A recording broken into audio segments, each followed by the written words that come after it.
you today in what will go down in history as the greatest demonstration for freedom in the history of our nation.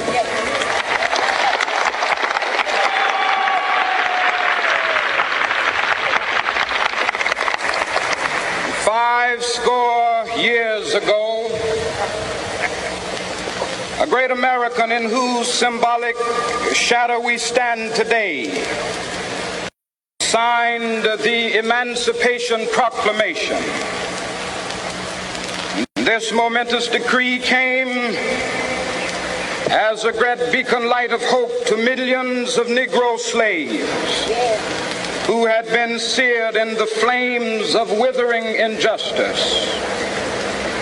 It came as a joyous daybreak to end the long night of their captivity. But 100 years later,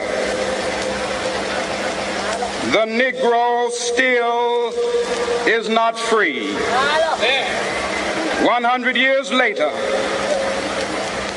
the life of the Negro is still sadly crippled by the manacles of segregation and the chains of discrimination. 100 years later, the Negro lives on a lonely island of poverty in the midst of a vast ocean of material prosperity. This nation will rise up and live out the true meaning of its creed.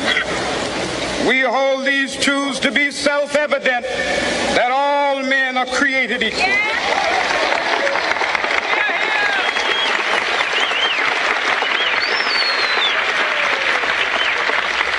I have a dream that one day on the red hills of Georgia, the sons of former slaves and the sons of former slave owners will be able to sit down together at the table of brotherhood. I have a dream that one day, even the state of Mississippi, a state sweltering with the heat of injustice, sweltering with the heat of oppression, will be transformed into an oasis of freedom and justice. I have a dream that my four little children will one day live in a nation where they will not be judged by the color of their skin, but by the content of their character. I have a dream today.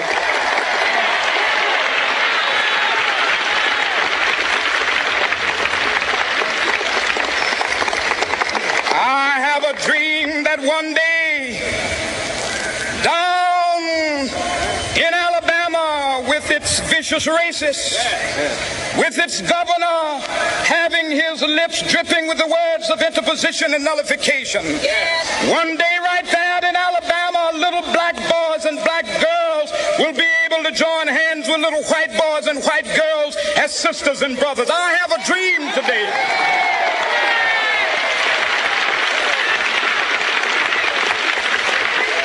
I have a dream that one day every valley shall be exalted, and every hill and mountain shall be made low. The rough places will be made plain, and the crooked places will be made straight, and the glory of the Lord shall be revealed, and all flesh shall see it together.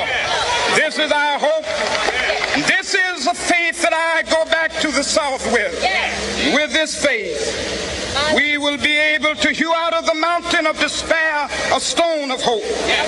With this faith, we will be able to transform the jangling discords of our nation into a beautiful symphony of brotherhood. With this faith, we will be able to work together, to pray together, to struggle together, to go to jail together, to stand up for freedom together, knowing that we will be free one day.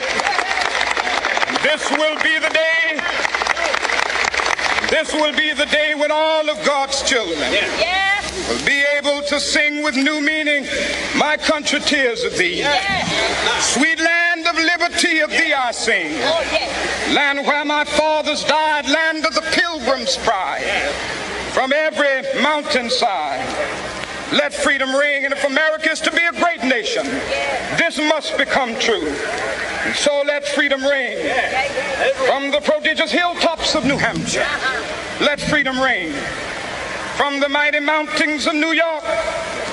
Let freedom ring from the heightening Alleghenies of Pennsylvania.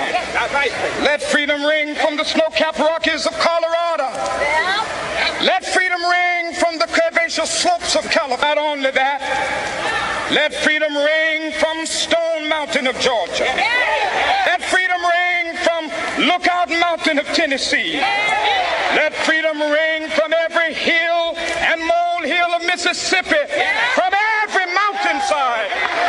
Let freedom ring, and when this happens, when we allow freedom ring, when we let it ring from every village and every hamlet, from every state and every city, we will be able to speed up that day when all of God's children, black men and white men, Jews and Gentiles, Protestants and Catholics, will be able to join hands and sing in the words